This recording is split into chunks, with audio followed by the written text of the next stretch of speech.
Time limit എന്ന് പറയുന്നത് comparatively കുറവാണ്. വൺസ് ഒരു നോട്ടിഫിക്കേഷൻ റിലീസ് ആയി കഴിഞ്ഞിട്ട് അപ്ലൈ ചെയ്യാനുള്ള വിൻഡോ ക്ലോസ് ആയി കഴിഞ്ഞിട്ടുള്ള ഒരു ടൈം പീരീഡ് എന്ന് പറയുന്നത് വളരെ കുറവാണ്. അത്ര എഫിഷ്യന്റ് ആയിട്ട് വർക്ക്ഔട്ട് ചെയ്താൽ മാത്രമേ നമുക്ക് CBT2 ക്ലിയർ ചെയ്യാൻ പറ്റുള്ളൂ. ഒരു 80% കൂടുതലൊക്കെ കട്ട് ഓഫ് വന്നാലേ നമുക്ക് എത്രയും പെട്ടെന്ന് ജോലിയിൽ കയറാൻ പറ്റുള്ളൂ. ടെക്നിക്കൽ ആണെങ്കിലും ശരി, നോൺ ടെക്നിക്കൽ ആണെങ്കിലും ശരി, സ്വയം പോളിഷ് ചെയ്തുകൊണ്ടിരിക്കുക. എവിടെയെങ്കിലും ഏതെങ്കിലും ഒരു എക്സാമിൽ ഒരു മാർക്കെങ്കിലും അതിനകത്ത് കിട്ടാതിരിക്കത്തില്ല. കേരളമാണ് ഏറ്റവും സേഫ് സോൺ എന്ന് പറയുന്നത്. കേരളമാണെന്നുണ്ടെങ്കിൽ കുറച്ച് കൂടുതൽ എഫേർട്ട് ഇട്ട് പഠിക്കണം. ഈ 10 മണിക്കൂർ എന്നുള്ള ഒരു 12-13 മണിക്കൂർ ആക്കേണ്ടത്. ഒരിക്കലും ഒരു ഗേറ്റ് ലെവലോ അല്ലെങ്കിൽ ISRO എക്സാമിന്റെ ലെവലോ ഒന്നും അല്ല ഇവരുടെ എക്സാം വരുന്നത്. കുറച്ചുകൂടെ സിമ്പിൾ ആണ്. നമ്മൾ ഫസ്റ്റ് എഴുതുന്ന എക്സാം കിട്ടിയില്ല എന്നൊരു തോട്ട് ഒരിക്കലും ഒരു കോമ്പറ്റീറ്റീവ് എക്സാം എഴുതുന്ന കാൻഡിഡേറ്റിന് പോകാൻ പാടില്ല. ഹായ് ഓൾ, ഏണസ്റ്റ് അക്കാഡമിയുടെ പുതിയൊരു പോഡ്കാസ്റ്റിലേക്ക് എല്ലാവർക്കും സ്വാഗതം. അപ്പോൾ ഇന്ന് നമ്മളോടൊപ്പം ഉള്ളത് പ്രശാന്ത് സാറാണ്. അപ്പം 2025 നമ്മളെല്ലാവരും വെയിറ്റ് ചെയ്തിരിക്കുന്ന ഒരു നോട്ടിഫിക്കേഷൻ ആണ് RRBJയുടെ നോട്ടിഫിക്കേഷൻ എന്ന് പറയുന്നത്. അപ്പം RRBJE 2025 എക്സാമിനായിട്ട് തയ്യാറെടുക്കുന്ന ഒരുപാട് സ്റ്റുഡൻസ് ഉണ്ട്. അവർക്കൊക്കെ ഒരുപാട് ഡൗട്ട്സും ഉണ്ട്. എങ്ങനെയൊക്കെ തയ്യാറെടുക്കണം, അതിന്റെ ഒരു സ്റ്റഡി സ്ട്രാറ്റജി എന്താണ്, സിലബസ് എന്താണ്, എക്സാം പാറ്റേൺ എന്താണ്, അങ്ങനെ തുടങ്ങി ഒട്ടനവധി സംശയങ്ങൾ സ്റ്റുഡൻസ് നമ്മളോട് ചോദിക്കാറുണ്ട്. അപ്പം നിങ്ങളുടെ സംശയങ്ങളൊക്കെ ക്ലിയർ ആവുന്ന ഒരു സെഷൻ ആയിരിക്കും ഇത്. അപ്പൊ നമുക്ക് നമ്മുടെ സെഷനിലേക്ക് കിടക്കാം. Welcome to the session sir. Thank you. ഇപ്പോൾ 2025 ജെയ്ക്കായിട്ട് ആദ്യമായിട്ട് തയ്യാറെടുക്കുന്ന സ്റ്റുഡൻസ് ഉണ്ടാവും. അപ്പം ജെയ് എന്ന് പറയുന്ന ഒരു ടെക്നിക്കൽ പോസ്റ്റ് ആണല്ലോ. പക്ഷെ ജെയ്ക്കകത്ത് നോൺ ടെക്നിക്കലും വരുന്നുണ്ട് ഫസ്റ്റ് CBT1 അപ്പം ഈ സ്റ്റുഡൻസ് ആദ്യമായിട്ട് ഈ ഒരു എക്സാമിനായിട്ട് പോകുമ്പോൾ നോൺ ടെക്നിക്കൽ എങ്ങനെ പഠിക്കണം, ടെക്നിക്കലിനാണോ ഇമ്പോർട്ടൻസ് കൊടുക്കേണ്ടത്, നോൺ ടെക്നിക്കലിനാണോ, അങ്ങനെ ഒരുപാട് ഡൗട്ട്സ് അവർക്കുണ്ട്. അപ്പം സാറിന്റെ ഒരു സജഷൻ എന്താണ്? അത് രണ്ടിനും ഈക്വൽ ആയിട്ടാണോ അതോ ഏതിനാണ് നമ്മൾ ആദ്യം ഇമ്പോർട്ടൻസ് കൊടുക്കേണ്ടത്? ഓക്കെ, സോ നമുക്ക് ഈ ഒരു എക്സാം പാറ്റേണിനെ പറ്റി പറയുകയാണെങ്കിൽ നമുക്കറിയാം, ഓൾറെഡി നമ്മൾ വീഡിയോസ് ഒക്കെ ചെയ്തതാണ്. കാരണം CBT1 ഉണ്ട്, 2 ഉണ്ട്. ദെൻ ഒരു നോട്ടിഫിക്കേഷൻ വന്നു കഴിഞ്ഞിട്ട് കുറച്ച് ഒരു വിത്തിൻ 4 to 5 months നമ്മുടെ CBT1 എന്ന് പറയുന്ന സെഷൻ ഉണ്ടാവും. ഐ മീൻ എക്സാം ഉണ്ടാവും.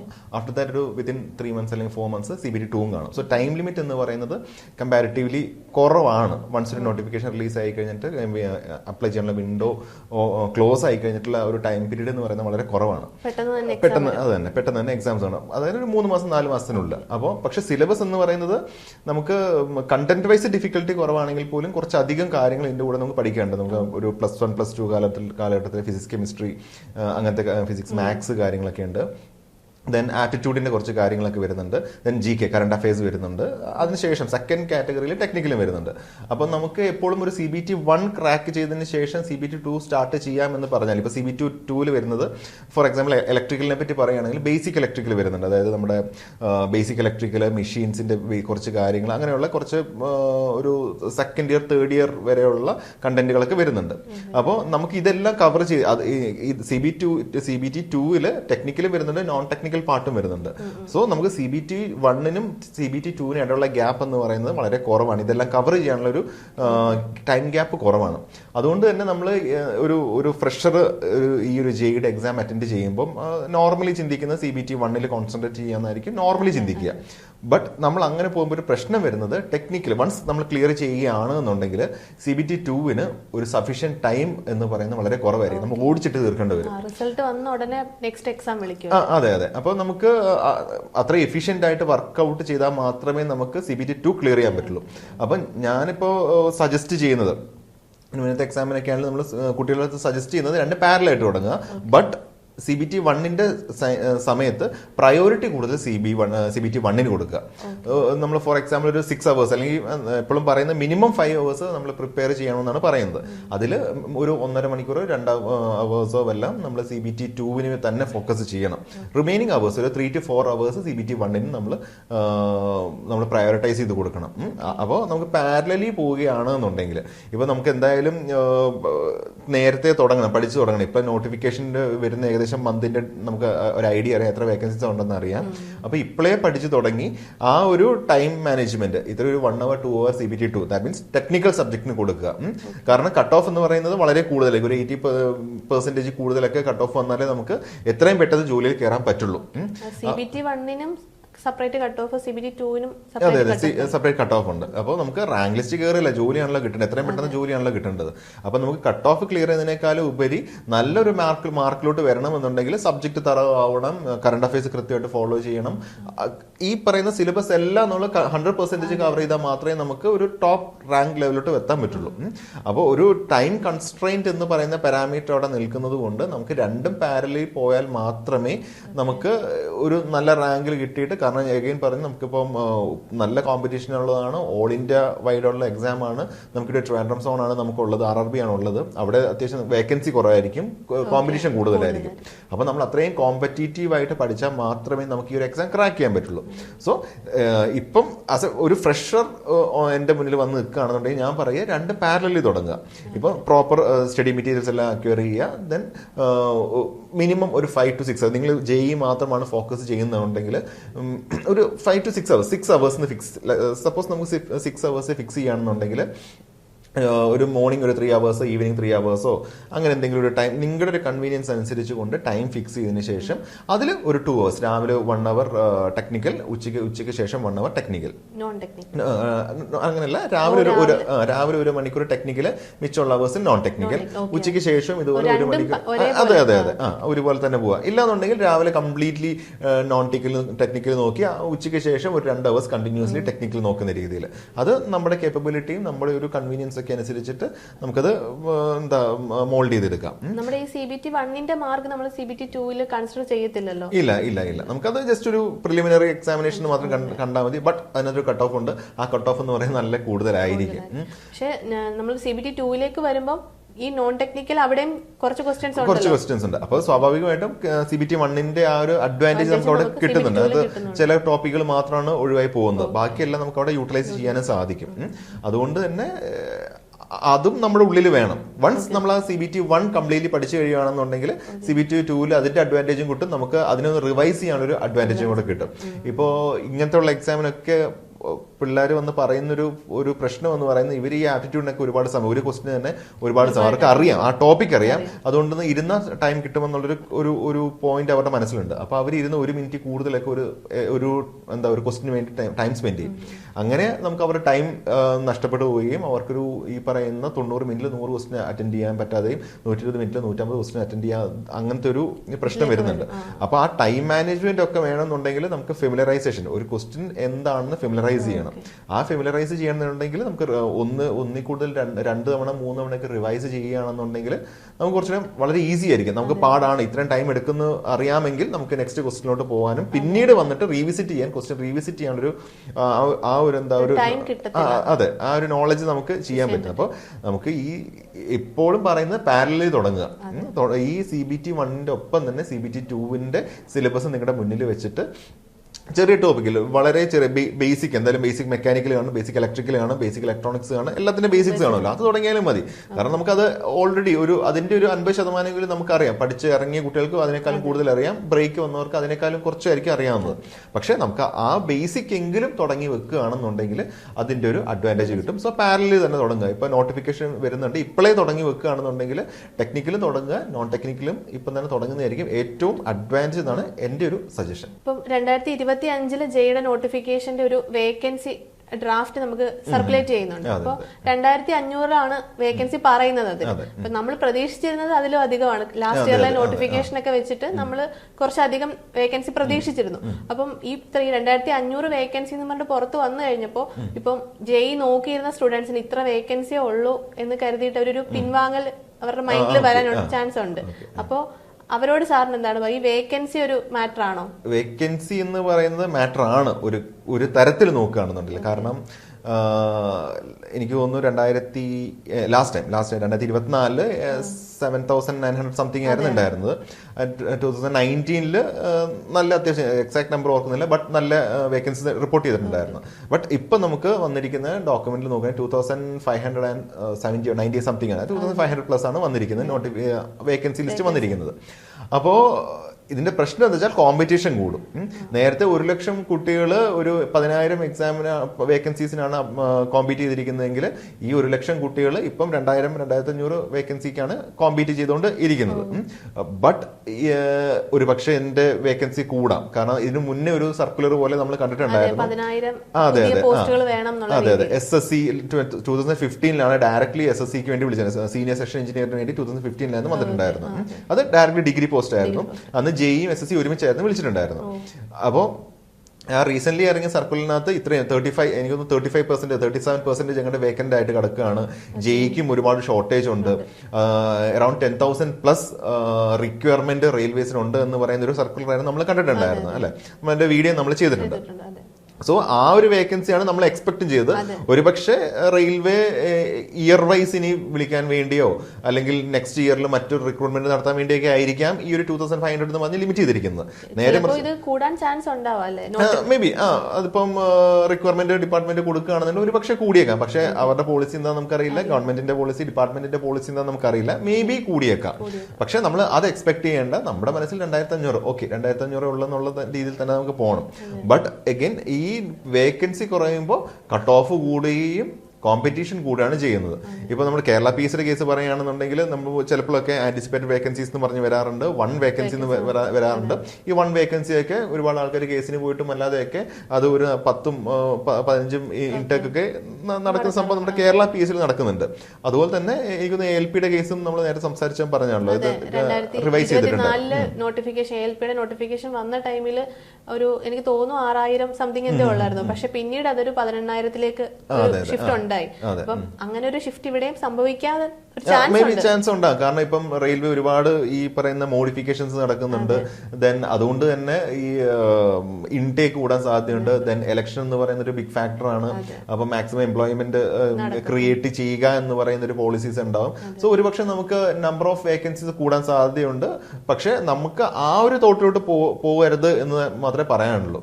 കാരണം എപ്പോഴും നമുക്കൊരു ഈ ട്രിവാൻഡ്രം RRBയുടെ കേസ് നോക്കുകയാണെങ്കിൽ ഒരു 2015 മുതൽ നോക്കിക്കൊണ്ടിരിക്കുകയാണെന്നുണ്ടെങ്കിൽ വളരെ ലിമിറ്റഡ് ഇൻടേക്ക് നടക്കുന്ന ഒരു സെഷനാണ് നമ്മുടെ ട്രിവാൻഡ്രം RRB എന്ന് പറയുന്നത്. എല്ലാവരും അപ്ലൈ ചെയ്യും. സെക്കൻഡറാബാദ്, ചെന്നൈ, ബാംഗ്ലൂർ പോലുള്ള സ്ഥലങ്ങളിലോട്ടാണ് മെജോറിറ്റി നമ്മുടെ കേരളത്തിൽ നിന്നുള്ള ആൾക്കാരും അപ്ലൈ ചെയ്യുന്നത്. കാരണം അവിടെ ഒരുപാട് വേക്കൻസീസ് വരുന്നുണ്ട്. അവരുടെ സോൺ എന്ന് പറയുന്നത് വളരെ കൂടുതലാണ്. കുറെ സെഷൻസ് വരുന്ന റീജിയൻ ആണ് ഇവരൊക്കെ. അപ്പോൾ വേക്കൻസീസ് കൂടുതലായിരിക്കും. പക്ഷെ അപ്പൊ ഈ നമ്പർ ഓഫ് വേക്കൻസീസ് കൺസ്റ്റന്റ് ആകുമ്പോഴേക്കും ഈ പറയുന്ന കോമ്പറ്റീഷൻ, നമ്മുടെ കേരളത്തിലെ കോമ്പറ്റീഷൻ തന്നെ എനിക്ക് തോന്നുന്നു അറൌണ്ട് ഒരു 50-നേക്കാളും താഴെയൊക്കെ ആയിരിക്കാം മേ ബി കേരളത്തിലുള്ള വേക്കൻസീസ് ഒക്കെ വരിക. കൃത്യം സോൺ വൈസ് ഇപ്പൊ ലിസ്റ്റ് വന്നിട്ടില്ല. എക്സ്പെക്ട് ചെയ്യുന്നത് ഞാൻ പറയുന്നത് 50 താഴെയൊക്കെയായിരിക്കും കേരളത്തിൽ ഒരു വേക്കൻസി ഉണ്ടാവുള്ളൂ. ഇപ്പോൾ ഒരു ബിടെക്കിന്റെ കേസ് പറയുകയാണെന്നുണ്ടെങ്കിൽ ലാസ്റ്റ് ടൈം ഇലക്ട്രിക്കലിന്റെ മാത്രം കേരള PSCക്ക് അപ്ലൈ ചെയ്ത് 10,000-ഓളം ആൾക്കാരാണ് അപ്ലൈ ചെയ്തത് ഇലക്ട്രിക്കലിന് മാത്രം. അപ്പോൾ ഇലക്ട്രിക്കലിന്റെ JEEയുടെ പോയിന്റ് ഓഫ് വ്യൂവിൽ നമ്മൾ നോക്കുകയാണെന്നുണ്ടെങ്കിൽ അത്രയും കുട്ടികൾ ഇതിന് അപ്ലൈ ചെയ്ത് നമ്മൾ വിചാരിക്കുകയാണെന്നുണ്ടെങ്കിൽ ഒരു 20 താഴെ അല്ലെങ്കിൽ 20-25 പോസ്റ്റിന് വേണ്ടി അല്ലെങ്കിൽ ഒരു 20 പോസ്റ്റിന് വേണ്ടി 10,000 പേര് അപ്ലൈ ചെയ്യുന്ന ഒരു ഇക്വലന്റ് ഒരു ഇക്വേഷൻ നമുക്കിവിടെ കൺസിഡർ ചെയ്യാൻ സാധിക്കും. അപ്പം അത്രയും കോമ്പറ്റീഷൻ ഉണ്ട്. അതിൽ തന്നെ ഈ റിസർവേഷൻ കാറ്റഗറീസ് വരുന്നുണ്ട്. SC/ST വരുന്നുണ്ട്, EWS വരുന്നുണ്ട്, OBC വരുന്നുണ്ട്. അതിൽ തന്നെ അങ്ങനെ ഒരു റിസർവേഷൻ കാറ്റഗറിയാണ് വരുമ്പോഴേക്കും കോമ്പറ്റീഷൻ അത്യാവശ്യം കൂടുതലാണ്. സോ അപ്പൊ കട്ട് ഓഫ് നല്ല രീതിയിൽ കൂടുതലുണ്ടാവും. സോ അത് നമ്മൾ മൈൻഡ് ചെയ്യണം. ഈ വേക്കൻസി കുറവ് എന്നുള്ള കാര്യം നമ്മുടെ മനസ്സിൽ ഉണ്ടാവണം. നേരത്തെ അത്രയും ഈസി അല്ല എന്നൊരു ഒരു തോട്ടും നമ്മുടെ ഉള്ളിൽ ഉണ്ടായാൽ മാത്രമേ നമുക്ക് ഇത് രീതിയിൽ നമ്മുടെ പ്രിപ്പറേഷൻസ് മുന്നോട്ട് പോകണം. അതെ അതെ അതെ തീർച്ചയായിട്ടും. ഒരു 100% ഇട്ട് കഴിഞ്ഞാൽ അതിൽ കൂടുതൽ ഇട്ട് നമ്മൾ പഠിക്കാൻ വേണ്ടി കൂടുതൽ പഠിക്കണം. ഞാൻ നേരത്തെ 5 hours 6 hours എന്ന് പറയുന്നതിന് അതൊരു 10 hours എങ്കിലും ആക്കണം. കാരണം നമ്മുടെ സെൻട്രൽ ഗവൺമെന്റിന്റെ റിക്രൂട്ട്മെന്റ് എന്ന് പറയുന്നത് ഇപ്പോൾ ഒരു ഹ്യൂജ് ഇൻടേക്ക് ആണ് നമ്മൾ ചെയ്തുകൊണ്ടിരിക്കുന്നത്. ഇപ്പോൾ SSC ആണെങ്കിലും ശരി, JEE ആണെങ്കിലും ശരി, വേറെ ഏത് പോസ്റ്റ് ആണെങ്കിലും ശരി, ഒരു ഹ്യൂജ് എമൗണ്ട് ഓഫ് ഇൻടേക്ക് നടത്താറുണ്ട്. പക്ഷെ ഈ സമയത്താണ് ഒരു 2,500 എന്ന് പറഞ്ഞാൽ അത് ഓൾ ഇന്ത്യ വൈസ് ആണ്. അപ്പൊ അത് സൗത്ത് ഇന്ത്യയിലോട്ട് നമ്മൾ നോക്കുകയാണെന്നുണ്ടെങ്കിൽ ഈ 2,500 എന്നുള്ളത് ഒരു 150 അല്ലെങ്കിൽ 200 അതിന്റെ അകത്തായിരിക്കാം വരാൻ സാധ്യതയുള്ളൂ. അത്രയും പോലും പോലെ 150 പോകാൻ സാധ്യത കുറവാണ്. അതിൽ ഉള്ളിലായിരിക്കും ഉണ്ടാവുക. അപ്പൊ ആ ഒരു റീജിയണില് നമ്പർ ഓഫ് കാൻഡിഡേറ്റ്സ് എന്ന് പറയുന്നത് ഈവൻ കേരളത്തിന്റെ പോയിന്റ് ഓഫ് വ്യൂ നോക്കുകയാണെങ്കിൽ പോലും ഒരു 10,000-50,000 ആൾക്കാർ അപ്ലൈ ചെയ്യാൻ സാധ്യതയുണ്ട്, എല്ലാം കൂടെ നോക്കുകയാണെന്നുണ്ടെങ്കിൽ. അപ്പോൾ സൗത്ത് ഇന്ത്യ 3 സംസ്ഥാനങ്ങൾ കേരളം, തമിഴ്നാട്, ആന്ധ്ര, തെലങ്കാന, കർണാടക ഇത്തരം കാര്യങ്ങൾ നോക്കുകയാണെന്നുണ്ടെങ്കിൽ 1.5 ലക്ഷമോ 2 ലക്ഷമോ കാൻഡിഡേറ്റ്സ് ആകാം അപ്ലൈ ചെയ്യുന്നത്. അതിൽ ഇത്രയും ചെറിയൊരു പോസ്റ്റ് എന്ന് പറയുന്നത് സ്വാഭാവികമായിട്ടും വളരെ കുറവാണ്. അപ്പം ഇപ്പൊ ചോദിച്ചു നിർത്തിയത് ഇപ്പൊ അപ്ലൈ ചെയ്യണോ വേണ്ടയോ എന്ന് കുട്ടികൾ കൺഫ്യൂസ്ഡ് ആവുമോ എന്നാണ് ബേസിക്കലി ചോദിച്ചത്. ഇത് തയ്യാറെടുക്കാം എന്നുള്ളൊരു പ്ലാനിൽ ഇപ്പൊ ഈ ഒരു എക്സാം നോക്കാം എന്ന് വിചാരിച്ചിരുന്നിട്ട് ഇപ്പൊ നമുക്ക് നോട്ടിഫിക്കേഷന്റെ ഒരു ഡ്രാഫ്റ്റ് വന്നപ്പോ 2500 ഉള്ളൂ, ഞാൻ നോക്കിയിട്ട് കാര്യമില്ലെന്ന് കരുതിയിട്ട് പോകുന്നത് ശരിയല്ലല്ലോ. 2500 ഉള്ളെങ്കിലും നമുക്ക് വേണ്ടത് ഒരു വേക്കൻസിയാണ്. അതാണ് അതിന്റെ ഒരു ഫാക്ടർ. അപ്പൊ നമുക്ക് ആ ഒരു വേക്കൻസിയിലേക്ക് ഇപ്പൊ സാറ് പറഞ്ഞതുപോലെ മാക്സിമം എഫേർട്ട് ഇട്ട് പഠിച്ചു കഴിഞ്ഞാൽ. അതെ അതെ. അങ്ങനെ സംശയിച്ച് നിൽക്കുന്ന ഒരു കാൻഡിഡേറ്റ് ഉണ്ടെന്നുണ്ടെങ്കിൽ ഒരു എക്സാമിന് അപ്ലൈ ചെയ്യാൻ പറ്റില്ല.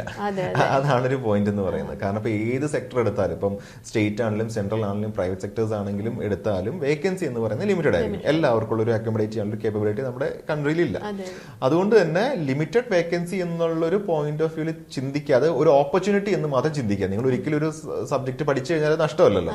ഇപ്പോ JEE വരുന്നുണ്ട്, SSCയുടെ എക്സാംസ് വരുന്നുണ്ട്, കേരള സ്റ്റേറ്റിന്റെ എക്സാംസ് വരുന്നുണ്ട്. പല എക്സാംസിന്റെ ഓപ്പർച്യൂണിറ്റീസ് ആണ് കറന്റ് ഉള്ളത്. അപ്പൊ നിങ്ങൾ ഈ ഒരു എക്സാമിന് പഠിച്ചിട്ട് ആ ഒരു കണ്ടന്റ് ഒരിക്കലും വേസ്റ്റ് ആവും എന്നുള്ളൊരു തോട്ട് നമ്മൾ വെച്ച് പുലർത്തേണ്ട കാര്യം വരുന്നില്ല. വേറെ ഏതെങ്കിലും എക്സാം, ഇപ്പൊ നിങ്ങൾ ഗേറ്റ് പഠിച്ചു കഴിഞ്ഞാൽ ഗേറ്റ് കിട്ടിയില്ല എന്നുണ്ടെങ്കിൽ നിങ്ങൾക്ക് കേരള PSC ഒന്ന് എഴുതാം, ഇല്ലാന്നുണ്ടെങ്കിൽ സെൻട്രൽ ഗവൺമെന്റ് എക്സാം എഴുതാം, അവിടെ ഉപകാരപ്പെടും. നേരെ മറിച്ച് കേരള PSC പഠിച്ചിട്ട് അത് കിട്ടിയില്ല എന്നുണ്ടെങ്കിൽ ആ സെയിം കണ്ടന്റ് ഓൾമോസ്റ്റ് ഒരു 80% 70% സെയിം ടെക്നിക്കൽ സെയിം തന്നെയായിരിക്കും. അവിടെ നിങ്ങൾക്ക് ആ ഒരു കണ്ടന്റ് ഇവിടെ യൂട്ടിലൈസ് ചെയ്യാൻ സാധിക്കും. സോ നിങ്ങൾ ഒരിക്കലും എല്ലാ തവണയും ഈ കുട്ടികൾ ചോദിക്കുന്ന കാര്യമാണ്, അത് കിട്ടിയില്ല ഇത് കിട്ടിയില്ല എന്നുണ്ടെങ്കിൽ എന്താണ് ചെയ്യാന്നുള്ളത്. അപ്പോൾ അവിടെ കിട്ടിയില്ല എന്നുണ്ടെങ്കിൽ നെക്സ്റ്റ് എക്സാം ട്രൈ ചെയ്യുക എന്ന് മാത്രമേ ഉള്ളൂ. സോ ബട്ട് അവിടെ നിങ്ങൾ പഠിച്ച് അല്ലെങ്കിൽ അക്വയർ ചെയ്ത നോളജ് നെക്സ്റ്റ് എക്സാമിൽ യൂട്ടിലൈസ് ചെയ്യുക. അതാണ് നമ്മൾ പ്രധാനമായിട്ട് നമ്മൾ ചെയ്യേണ്ട കാര്യം എന്ന് പറയുന്നത്. സോ ആ ഒരു വേക്കൻസിയുടെ പോയിന്റ് ഓഫ് വ്യൂല് കൺഫ്യൂസ്ഡ് ആവാതെ ഇരിക്കുക. നിങ്ങളുടെ മാക്സിമം എഫേർട്ട്, ഒരു 110% എഫേർട്ട് ഇട്ടിട്ട് എഴുതി നോക്കുക. കിട്ടിയില്ലെങ്കിൽ പോട്ടെ എന്ന് വിചാരിച്ചിട്ട് നെക്സ്റ്റ് എക്സാമിനോട് നിങ്ങൾ മൂവ് ഓൺ ചെയ്യുക എന്ന് മാത്രമേ ഉള്ളൂ. മെജോറിറ്റി ആൾക്കാരെ CBT 1 ക്ലിയർ ചെയ്യില്ല. ഇപ്പം ഒരു BTech അല്ലെങ്കിൽ ടെക്നിക്കൽ പാസ്സായ കുട്ടികളുടെ പ്രശ്നം എന്ന് പറയുന്നത് കറണ്ട് അഫയേഴ്സിൽ ബാക്കിലായിരിക്കാം, ആപ്റ്റിറ്റ്യൂഡിൽ GK ബാക്കിലായിരിക്കാം, അങ്ങനത്തെ കാര്യം. കാരണം നമ്മൾ ടെക്നിക്കൽ മാത്രമാണ് പഠിച്ചു വരുന്നത്, ബാക്കി ഒരു പോയിന്റിലോട്ട് നമ്മൾ പോകാറില്ല അല്ലെ. അപ്പോൾ അതിൽ നിങ്ങൾ പ്രാക്ടീസ് ചെയ്യണം. പ്രാക്ടീസ് ചെയ്തേ പറ്റുള്ളൂ. എന്നാൽ മാത്രം നിങ്ങൾക്ക് കേരള PSC ആണെങ്കിലും അല്ലാത്ത എക്സാംസിനൊക്കെ അറ്റൻഡ് ചെയ്യാൻ പറ്റുള്ളൂ. അപ്പൊ ടെക്നിക്കൽ സ്ട്രോങ് ആയാൽ മാത്രം പോരാ, നോൺ ടെക്നിക്കലും സ്ട്രോങ് ആവണം എന്നുള്ളൊരു തോട്ടിൽ തന്നെ നിങ്ങൾ ഇപ്പോഴേ പ്രാക്ടീസ് ചെയ്യുക. ഈ എക്സാമിനല്ല എന്നുണ്ടെങ്കിൽ മറ്റൊരു എക്സാമിന് നിങ്ങൾക്ക് ഡെഫിനറ്റ്ലി അത് തീർച്ചയായിട്ടും. അതെ അതെ അതെ. ഇപ്പം എന്താ കേരള PSC ഒരുപാട് വിളിക്കുന്നുണ്ട്, സ്റ്റേറ്റ് സെൻട്രലിൽ വിളിക്കുന്നുണ്ട്. അപ്പൊ അവിടെയൊക്കെ നിങ്ങൾക്ക് യൂട്ടിലൈസ് ചെയ്യാൻ പറ്റുന്നതാണ് ഈ നോളജ് എന്ന് പറയുന്നത്. ഇപ്പൊ നെക്സ്റ്റ് റെയിൽവേ എല്ലാ വർഷവും ഇപ്പൊ എക്സാംസ് വിളിക്കുന്നുണ്ട്. അപ്പൊ ഈ ഒരു വർഷത്തെ JEE നിങ്ങൾക്ക് കിട്ടിയില്ല അല്ലെങ്കിൽ ലാസ്റ്റ് വരെ പോയിട്ട് നിങ്ങൾക്ക് മിസ്സായാൽ പോലും നെക്സ്റ്റ് ഇയറിൽ ഓപ്പർച്യൂണിറ്റി. ഇപ്പൊ ലാസ്റ്റ് ടൈമില് 24 7,900 വേക്കൻസി ഉണ്ടായിരുന്നു. അപ്പൊ അവിടെ പുറത്താവുന്നവർക്ക് ഈ വർഷം അപ്ലൈ ചെയ്യാം. ഇവിടെ ഇപ്പം കിട്ടാത്തവർക്ക് അടുത്ത വർഷം അപ്ലൈ ചെയ്യാം. ചാൻസസ് നമുക്ക് മുന്നിലുണ്ട്. ഒരുപാട് ഓപ്പർച്യൂണിറ്റീസ് മാക്സിമം കൊടുക്കുക. അതാണ് അത് മാത്രമേ ചെയ്യേണ്ട കാര്യമുള്ളൂ. അത് മാത്രമാണ് നമ്മൾ എപ്പോഴും പ്രിപ്പയർ ചെയ്തുകൊണ്ടിരിക്കുക. JEE എഴുതി കഴിഞ്ഞു തീർന്നെന്ന് ചിന്തിക്കരുത്. നെക്സ്റ്റ് എക്സാം ഇപ്പൊ നിങ്ങൾ അത് കഴിഞ്ഞു, ഓക്കെ എക്സാം കഴിഞ്ഞ് ഇനി ഫ്രീ ആണെന്ന് ചിന്തിക്കരുത്. നെക്സ്റ്റ് എക്സാം എന്താണെന്ന് നിങ്ങൾ ചിന്തിക്കുക. നെക്സ്റ്റ് നമുക്ക് എന്തിനകത്ത് എഴുതാൻ പറ്റും എന്ന് ചിന്തിക്കുക. വൺസ് ഇപ്പോൾ ഈ JEE കിട്ടിയില്ല എന്നുണ്ടെങ്കിൽ ഇതിനേക്കാളും നല്ല ജോലിയായിരിക്കും നിങ്ങൾക്ക് അടുത്തൊരു എക്സാമിന് കിട്ടാൻ പോകുന്നത്. സോ ആ ഒരു പോയിന്റ് ഓഫ് വ്യൂ തന്നെ നിങ്ങൾ പഠിച്ചുകൊണ്ടിരിക്കുക. നിങ്ങൾ എപ്പോഴും പോളിഷ് ചെയ്തുകൊണ്ടിരിക്കുക, സ്വയം ഒന്ന് പോളിഷ് ചെയ്തുകൊണ്ടിരിക്കുക. ടെക്നിക്കൽ ആണെങ്കിലും ശരി, നോൺ ടെക്നിക്കൽ ആണെങ്കിലും ശരി, സ്വയം പോളിഷ് ചെയ്തുകൊണ്ടിരിക്കുക. ഏതെങ്കിലും ഒരു എക്സാമിൽ ഒരു മാർക്കെങ്കിലും അതിനകത്ത് കിട്ടാതിരിക്കത്തില്ല. ഇപ്പൊ സാർ പറഞ്ഞതിൽ തന്നെ ഞാൻ ചോദിക്കുക. ഇപ്പൊ നമ്മൾ സോണിന്റെ കാര്യം പറഞ്ഞു. ഇപ്പം ഡിഫറെന്റ് സോണുകളിലേക്കാണല്ലോ വിളിക്കുന്നത്. ഇപ്പം നോട്ടിഫിക്കേഷൻ വരുന്ന ടൈമിൽ ഏത് സോൺ, ഇപ്പൊ നമ്മൾ പെട്ടെന്ന് നമ്മുടെ ട്രിവാൻഡ്രം സോൺ ആണെന്ന് കരുതിയിട്ട് വേക്കൻസി ഒന്നും നോക്കാതെ ചാടിക്കയറി അപ്ലൈ ചെയ്യും. പക്ഷെ അവിടെ പറഞ്ഞതുപോലെ ചിലപ്പോൾ 15 വേക്കൻസി 14 വേക്കൻസി അങ്ങനെയൊക്കെ വന്ന സാഹചര്യങ്ങളുണ്ട്. അപ്പൊ നമ്മളൊരു സോൺ സെലക്ട് ചെയ്യുമ്പോൾ നമ്മൾ ശ്രദ്ധിക്കേണ്ട കുറച്ച് കാര്യങ്ങൾ ഉണ്ടാവുമല്ലോ. അപ്പം അതെന്തൊക്കെയാണ്? ആക്ച്വലി അത് എന്ന് പറയുന്ന ഒരു പേഴ്സണൽ പ്രിഫറൻസ് ആണ് വരുന്നത്. ഇപ്പൊ ഒരു ഫാമിലി ഉള്ള ഒരു വ്യക്തിയൊക്കെ ആണെന്നുണ്ടെങ്കിൽ വേറൊരു സ്റ്റേറ്റിലോട്ട് പോകാന്ന് പറയുന്നത് കുറച്ച് ഡിഫിക്കൽട്ട് ആയിരിക്കും. കാരണം അത് മാനേജ് ചെയ്യാനൊക്കെ ഡിഫിക്കൽട്ട് ആയിരിക്കും. നേരെ മറിച്ച് ഒരു സിംഗിൾ ആണ് എന്നുണ്ടെങ്കിൽ ഇന്ത്യയിൽ എവിടെ വേണമെങ്കിലും അപ്ലൈ ചെയ്യാൻ സാധിക്കും. എങ്ങോട്ട് വേണമെങ്കിലും ട്രാവൽ ചെയ്യുന്ന ഇഷ്ടമുള്ള ആൾക്കാരാണെങ്കിൽ എങ്ങോട്ട് വേണമെങ്കിലും ചെയ്യാം. അപ്പൊ ഇത് എന്നൊക്കെ പറയുന്ന ബേസിക് ബേസിക്കലി നമ്മുടെ പ്രയോറിറ്റിയും നമ്മുടെ പേഴ്സണൽ പ്രിഫറൻസിനെ ഒക്കെ അടിസ്ഥാനപ്പെടുത്തിയാണ് നമ്മൾ ഒരു സോൺ ചൂസ് ചെയ്യുന്നത്. പക്ഷേ ഇതിനകത്ത് രണ്ട് കാര്യം ചിന്തിക്കാനുള്ളത്, ഒന്ന് വേക്കൻസി എത്രയുണ്ടെന്നുള്ളത്. ഇപ്പം കേരളത്തിൽ ലിമിറ്റഡ് വേക്കൻസി ആയിരിക്കും, RRB ആ ഒരു സദേൺ പാർട്ട് മാത്രമാണ് വരുന്നത്. ചെന്നൈ യൂഷ്വലി കണ്ടുവരുന്നത് സെക്കൻഡറാബാദിലൊക്കെ അത്യാവശ്യം എപ്പോഴും നല്ല വേക്കൻസീസ് കാണാം. അതെ അതെ എല്ലാ പോസ്റ്റും സെക്കൻഡറാബാദിൽ ഏറ്റവും കൂടുതൽ ഞാൻ കണ്ടിരിക്കുന്നത് സെക്കൻഡറാബാദിലാണ് എപ്പോഴും കൂടുതൽ. പിന്നെ രണ്ടാമത് നിൽക്കുന്നത് ചെന്നൈയോ ബാംഗ്ലൂരോ ആയിരിക്കും സെക്കൻഡ്ലി നിൽക്കുന്നത്. പിന്നെ കൂടുതൽ വരുന്നത് മുംബൈ, അലഹബാദ്, അഹമ്മദാബാദ് എന്ന് പറയുന്ന രീതിയിൽ റീജിയനിലാണ് കൂടുതൽ വരുന്നത്. ബട്ട് നിങ്ങൾക്ക് ലാംഗ്വേജ് പ്രൊഫഷൻസി ഉണ്ട്, ട്രാവൽ ചെയ്യാൻ ബുദ്ധിമുട്ടില്ല, വേറെ കമ്മിറ്റ്മെന്റ്സ് ഒന്നും ഇല്ല എന്നുണ്ടെങ്കിൽ നിങ്ങൾക്ക് നോർത്ത് ഇന്ത്യയിൽ അപ്ലൈ ചെയ്യാം. ഒരു പക്ഷേ അവിടെ കോമ്പറ്റീഷൻ കുറവായിരിക്കും, കുറച്ച് റൂറൽ ഏരിയ ഒക്കെ ചൂസ് ചെയ്യുകയാണെങ്കിൽ കോമ്പറ്റീഷൻ കുറവായിരിക്കും. ബട്ട് ഈ ഒരു ജോബിന്റെ നേച്ചർ വെച്ചിട്ട് നിങ്ങൾക്ക് എപ്പോഴാണ് വിളി വരുന്നതെന്ന് പറയാൻ പറ്റില്ല. അപ്പൊ നിങ്ങൾക്ക് നിങ്ങളുടെ പ്രസൻസ് അവിടെ ഉണ്ടായിരിക്കണം.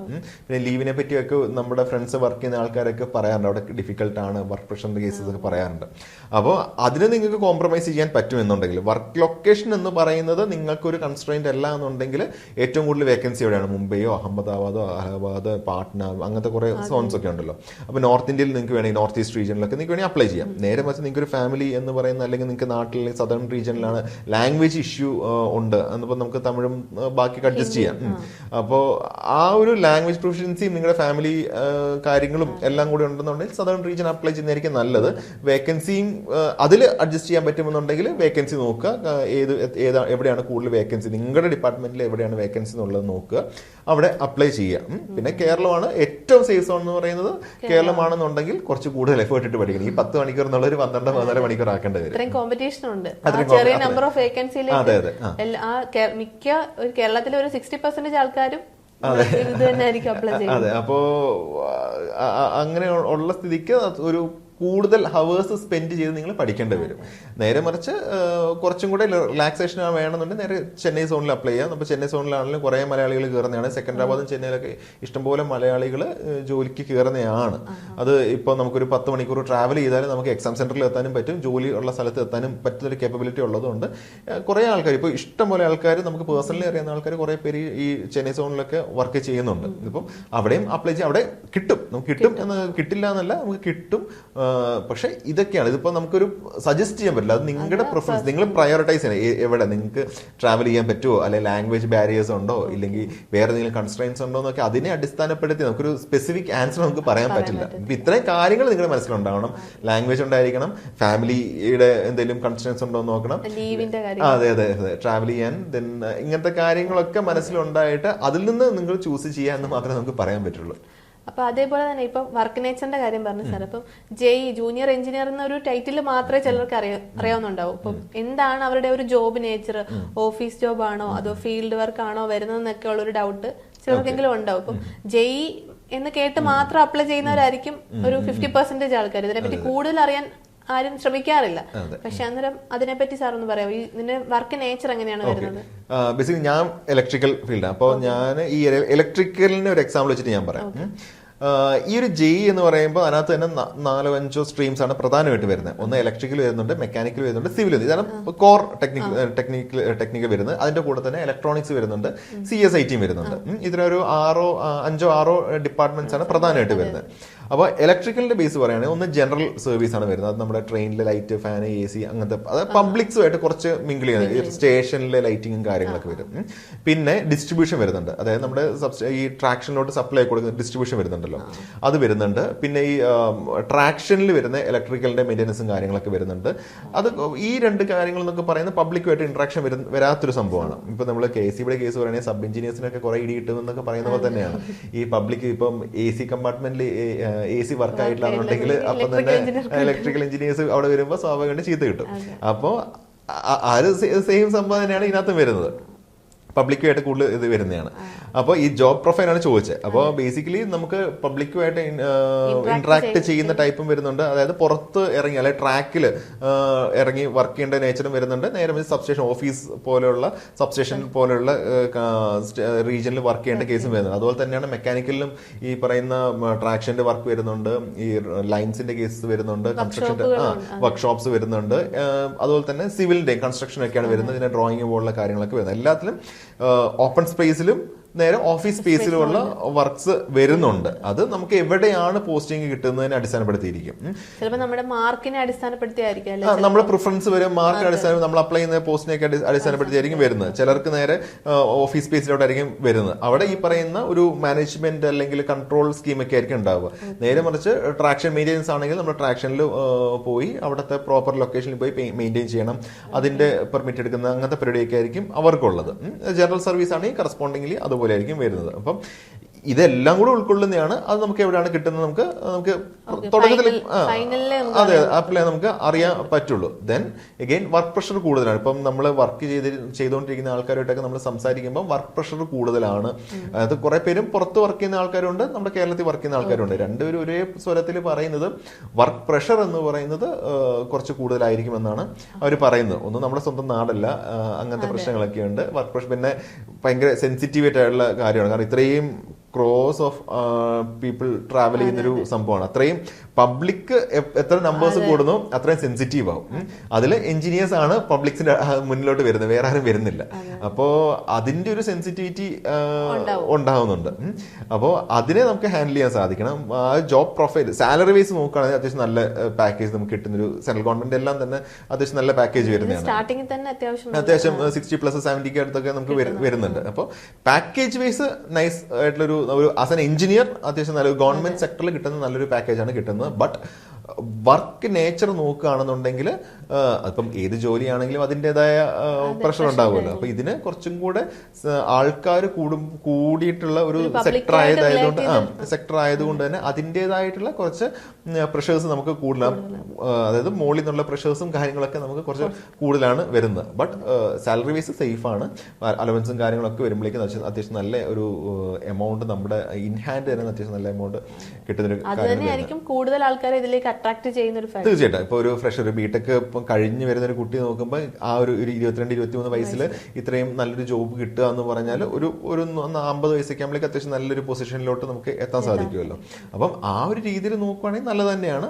ബട്ട് ഈ പ്രഷറൊക്കെ ഹാൻഡിൽ ചെയ്യാനുള്ള കേപ്പബിലിറ്റി ഇപ്പം എഞ്ചിനീയേഴ്സ് എന്ന് പറഞ്ഞാൽ പ്രഷർ ഇല്ലാത്തൊരു സംഭവം എവിടെയില്ല. കേരളത്തിലാണെങ്കിലും ശരി എല്ലാത്തിനും അതിൻ്റെതായ പ്രഷേഴ്സ് ഉണ്ട്.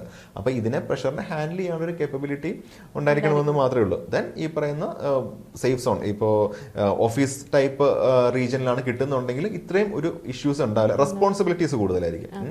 ഇപ്പോൾ നമ്മുടെ നാട്ടിലെ ആണെങ്കിൽ റെസ്പോൺസിബിലിറ്റീസ് ആണല്ലോ ഏറ്റവും കൂടുതൽ വരുന്നത്. അതുപോലെ തന്നെയാണ് റെസ്പോൺസിബിലിറ്റീസ് നല്ല കൂടുതലായിരിക്കും ഉണ്ടാവുക. കാരണം ഈ ഒരു ഇലക്ട്രിക്കൽ സെക്ഷനിലൊക്കെ വർക്ക് ചെയ്യണമെന്നുണ്ടെങ്കിൽ ഒരാൾ അത്രയും ഹൈ വോൾട്ടേജ് ആണ് പോകുന്നത്. ലൈഫിന് തന്നെ ത്രെട്ട് ആയിട്ടുള്ള ഒരു ഡിസിഷനാണ് മേക്ക് ചെയ്യേണ്ടത് അല്ലെ. അപ്പൊ അതിന്റെ റെസ്പോൺസിബിലിറ്റി മൊത്തം ഒരു എഞ്ചിനീയർക്ക് ആയിരിക്കും. അപ്പോൾ അതൊക്കെ നമ്മൾ മനസ്സിലുണ്ടാവണം. ബട്ട് ഫോർ ആൻ എഞ്ചിനീയർ ഒരു എൻട്രി ലെവലിലൊക്കെ ആണെങ്കിൽ ഏറ്റവും നല്ലൊരു ജോബാണ് ഈ പറയുന്ന ചെയ്യുന്നത്. ഒരു അത്രയും ബ്രില്യൻറ്റ് എക്സ്ട്രാ ഓർഡിനറി കാൻഡിഡേറ്റ് ആവണമെന്നൊന്നുമില്ല. അത്യാവശ്യം ടെക്നിക്കൽ നോളജ് ഉണ്ടായിരിക്കണം, ആപ്റ്റിറ്റ്യൂഡ് അതിനകത്തൊക്കെ അത്യാവശ്യം നോളജ് ഉണ്ടെന്നുണ്ടെങ്കിൽ കയറിപ്പോവാം. സോ ഒരു എക്സ്ട്രാ ഓർഡിനറി കാൻഡിഡേറ്റ് ആവണമെന്നില്ല ഈ ഒരു ജോലിക്ക് കയറണമെന്നുണ്ടെങ്കിൽ. ഒരു ബേസിക് നോളജ് ഉണ്ടാവുക, ഒരു ലോജിക്കലി തിങ്ക് ചെയ്യാനുള്ള ഒരു മെന്റാലിറ്റി ഉണ്ട് എന്നുണ്ടെങ്കിൽ നിങ്ങൾക്ക് കയറാൻ ഒരു നല്ലൊരു ഓപ്പർച്യൂണിറ്റിയാണ്. സോ ജോബ് പ്രൊഫൈൽ എന്ന് പറയുന്നത് ഇതൊക്കെയാണ് ഇതിന്റെ ഒരു നേച്ചർ എന്ന് പറയുന്നത്. പുറത്തുനിന്ന് നോക്കുമ്പോൾ നല്ല സാലറി ഉണ്ട്, നല്ലൊരു പ്രൊഫൈൽ ഉണ്ട്, സെൻട്രൽ ഗവൺമെന്റ് എംപ്ലോയി ആണെന്ന് പറഞ്ഞാലും ഉള്ളിലോട്ട് ചെല്ലുമ്പോൾ പ്രഷേഴ്സും റെസ്പോൺസിബിലിറ്റീസും കൂടുതലാണ്. എല്ലാ ജോലിക്കും ഉള്ളതുപോലെ തന്നെ കറസ്പോണ്ടിംഗ്ലി ഉണ്ട്. നമുക്ക് ബെനിഫിറ്റ് കിട്ടുമ്പോൾ അതിന്റെ ഭാരം കൂടുമെന്ന് പറയുന്ന പോലെ തന്നെ അത്രയും റെസ്പോൺസിബിലിറ്റി ഉണ്ട്. അതിനുള്ള റെമ്യൂണറേഷൻ നമുക്ക് കിട്ടുകയും ചെയ്യും. പിന്നെ റിവിഷൻസ് ഫ്രീക്വന്റ് ആയിട്ട് വരും, സാലറി കൂടും, അങ്ങനത്തെ പരിപാടികളൊക്കെ ഉണ്ട്. സോ നല്ലതാണ്. പാക്കേജ് വൈസ് നല്ലതാണ്, റെസ്പോൺസിബിലിറ്റി വൈസ് കൂടുതലുമാണ്. ഇതിന്റെ ഒരു പ്രൊമോഷൻ ചാൻസസ് ഒക്കെ നമ്മളിപ്പോ ജൂനിയർ എഞ്ചിനീയർ ആയിട്ടല്ലേ കയറുന്നത്. അപ്പം സാർ ഇപ്പൊ പറഞ്ഞതുപോലെ തന്നെ 22-23 വയസ്സിൽ കയറുമ്പോൾ നമ്മളൊരു 60 വയസ്സൊക്കെ ആകുമ്പോഴത്തേന് നമ്മളൊരു നല്ല പൊസിഷനിൽ എത്തും എന്ന് പറഞ്ഞു. അപ്പൊ അവരുടെ ഒരു പ്രൊമോഷൻ വഴികൾ എങ്ങനെയായിരിക്കും? നമുക്ക് ജെഇ കഴിഞ്ഞാൽ പിന്നെ സീനിയർ സെക്ഷൻ എഞ്ചിനീയർ ആണ് വരുന്നത്, പിന്നെ ഡിവിഷണൽ എഞ്ചിനീയേഴ്സ് അങ്ങനെയാണ് വരുന്നത്. ബട്ട് ഈ പറയുന്ന നമ്പർ ഓഫ് വേക്കൻസീസും ഇപ്പോൾ ഓൾറെഡി ഇപ്പം ലാസ്റ്റ് സർക്കുലറിൽ പറഞ്ഞിരിക്കുന്നത് SSCയിൽ 37% എന്താണ്ട് വേക്കൻസി എന്നാണ് പറഞ്ഞത്. ദാറ്റ് മീൻസ് ഗവൺമെന്റ് പ്രൊമോഷൻ കൊടുക്കുന്നില്ല എന്നാണ് അവർ പറഞ്ഞേക്കുന്നത്. അപ്പൊ ഒരു നോർമൽ രീതിയിൽ പോവുകയാണെന്നുണ്ടെങ്കിൽ 22-23 വയസ്സിലൊക്കെ കയറുകയാണെന്നുണ്ടെങ്കിൽ ഒരു നല്ലൊരു മാനേജറിക്കൽ ലെവലിലൊക്കെ നമുക്ക് ഇറങ്ങാൻ പറ്റും, അത് പ്രോപ്പർ രീതിയിൽ പോവുകയാണെന്നുണ്ടെങ്കിൽ. അപ്പോൾ ജെഇ ആയിട്ട് നിങ്ങൾ ഇപ്പം കയറുകയാണെന്നുണ്ടെങ്കിൽ ഒരു 10 years ഒക്കെ ആകുമ്പോഴേക്ക് നമുക്ക് ഒരു SSC ലെവലിലോട്ട് പോകാം, ദെൻ ഡിവിഷണൽ റീജിയനിലോട്ട് പോവാം. സോ അത്യാവശ്യം നല്ലൊരു ഒരു പാത്ത്, ആ നല്ല ഹൈറാർക്കി ഉള്ള ഒരു ഡിപ്പാർട്ട്മെന്റ് ആണ് ഇത്. ബട്ട് ഇതെല്ലാം ഗവൺമെന്റിന്റെ പോളിസിയാണ്, പ്രോപ്പർ പ്രൊമോഷൻ കൊടുക്കണം. അതുകൊണ്ടാണല്ലോ ഇപ്പം ഈ 10,000 വേക്കൻസി എന്നൊരു സർക്കിൾ ഇറങ്ങിയത്. ഗവൺമെന്റ് പ്രോപ്പർ ഇൻടേക്ക് ഉണ്ടായിരുന്നില്ല. 2015 ശേഷം 4 വർഷത്തിന് ശേഷമാണ് 19 എടുത്തത്, അതിനുശേഷം 24 എടുത്തത്. അന്ന് തന്നെ ആ ഒരു 21-22 കാലഘട്ടത്തിൽ തന്നെ ഒരുപാട് ന്യൂസ് ഒക്കെ വന്നിട്ടുണ്ടായിരുന്നു. അവിടെ എഞ്ചിനീയേഴ്സിന്റെ ലാക്ക് ഉണ്ട്, ALP ഒക്കെ പിന്നെ അതിനേക്കാളും കൂടുതൽ ALP എടുക്കുന്നുണ്ടായിരുന്നു. സോ എഞ്ചിനീയേഴ്സിന്റെ ഭയങ്കര ഷോർട്ടേജ് ഉണ്ടെന്നൊക്കെ പറഞ്ഞ് ഒരുപാട് പ്രശ്നങ്ങളൊക്കെ ഉണ്ടായിരുന്നു. അതിനുശേഷമാണ് 24 ഇൻടേക്ക് 7,000-ഓളം വേക്കൻസീസ് വെച്ചിട്ട് ഇപ്പൊ അതിന്റെ പ്രോസസ്സ് നടന്നുകൊണ്ടിരിക്കുക. അപ്പോൾ ഇത്രയും വേക്കൻസീസും പ്രൊമോഷൻസ് ഒന്നും നടത്താതിരുന്നത് കൊണ്ട് അത്രയും പ്രശ്നങ്ങൾ ഉണ്ടായിരുന്നു. ബട്ട് ഒരു പ്രോപ്പർ ടൈം പീരീഡിൽ പ്രൊമോഷൻസ് ഒക്കെ പ്രൊവൈഡ് ചെയ്ത് പോകുകയാണെന്നുണ്ടെങ്കിൽ ഒരു ഒരു MTech കഴിഞ്ഞൊരു കാൻഡിഡേറ്റ് ആണെങ്കിൽ MTech കഴിയുമ്പോൾ 23-24 വയസ്സായിരിക്കും. അവർ 25 വയസ്സിൽ കയറുകയാണെന്നുണ്ടെങ്കിൽ അത്യാവശ്യം നല്ലൊരു ഒരു മാനേജർ ലെവലിൽ ഒക്കെ നമുക്ക് റിട്ടയർ അവിടുന്ന് ഇറങ്ങാൻ സാധിക്കും. ഒരു കരിയർ പാത്ത് നല്ല രീതിയിൽ നല്ല ഹൈറാർക്കി ഉള്ള ഒരു ഡിപ്പാർട്ട്മെന്റ് ആണ് ഈ പറയുന്ന റെയിൽവേ എന്ന് പറയുന്നത്. പിന്നീട് നമ്മളിപ്പോ CBT 1 CBT 2 ക്ലിയർ ചെയ്ത് കഴിഞ്ഞാലും നമുക്ക് മെഡിക്കൽ എക്സാം എന്ന് പറഞ്ഞൊരു സെക്ഷൻ വീണ്ടും കിടപ്പുണ്ടല്ലോ. അപ്പോ അതിന് എത്രത്തോളം ഇമ്പോർട്ടൻസ് ഉണ്ട് ഇതില്? ഇല്ല, നമുക്ക് തന്നെ നോട്ടിഫിക്കേഷൻ കാണുമ്പോൾ തന്നെ മനസ്സിലാവും. അത് പല കാറ്റഗറി ഇട്ടിട്ടുണ്ട്. 6 basics എന്നൊക്കെ പറഞ്ഞ കൃത്യമായിട്ട് ലിസ്റ്റ് ചെയ്തിട്ടുണ്ട്, അത് കൃത്യം ഓർക്കുന്നില്ല. ബട്ട് അത് ലിസ്റ്റ്, പക്ഷെ അതിലൊരു നോർമൽ കാൻഡിഡേറ്റിന് അക്കോമഡേറ്റ് ചെയ്യാൻ പറ്റുന്ന മെഡിക്കൽ സ്റ്റാൻഡേർഡ്സ് മാത്രമേ ഉള്ളൂ. സിവിയർ ആയിട്ടുള്ള ഇഷ്യൂ, ഫിസിക്കൽ ഡ്രോബാക്സ് ഉള്ളവർക്ക് ഡിഫിക്കൽട്ട് ആയിരിക്കും. ബട്ട് അത് ഒരു നോർമൽ കാൻഡിഡേറ്റ്സിനൊക്കെ ക്രാക്ക് ചെയ്യാൻ പറ്റുന്ന ഒരു ഫിസിക്കൽ സ്റ്റാൻഡേർഡ്സ് മാത്രമേ ഈ പറയുന്ന ജെഇ കാറ്റഗറിയിലുള്ള മെഡിക്കൽ സ്റ്റാൻഡേർഡ്സ് ഒക്കെ പറയുന്നുള്ളൂ. ഇപ്പൊ നമ്മൾ ജെഇക്കായിട്ട് തയ്യാറെടുക്കുമ്പോൾ ടെക്നിക്കലും വരുന്നുണ്ട്, നോൺ ടെക്നിക്കലും വരുന്നുണ്ട്. അതിൽ ഈ നോൺ ടെക്നിക്കലിനകത്ത് മാത്സ്, റീസണിങ്, സയൻസ്, GK അങ്ങനെയുള്ള ടോപ്പിക്കുകളാണല്ലോ വരുന്നത്. അപ്പം ഈ ഒരു ടോപ്പിക്കുകളുമായിട്ട് നമ്മൾ ടെക്നിക്കൽ വിദ്യാർത്ഥികളെ സംബന്ധിച്ച് വലിയ പരിചയം കാണത്തില്ല. അപ്പൊ ഈ സബ്ജക്റ്റുകളൊക്കെ പഠിക്കാനായിട്ട് സാർ അവർക്ക് വേണ്ടിയിട്ട് റെക്കമെൻഡ് ചെയ്യുന്ന ബുക്സുകളൊക്കെ ഒന്ന് പറയാമോ?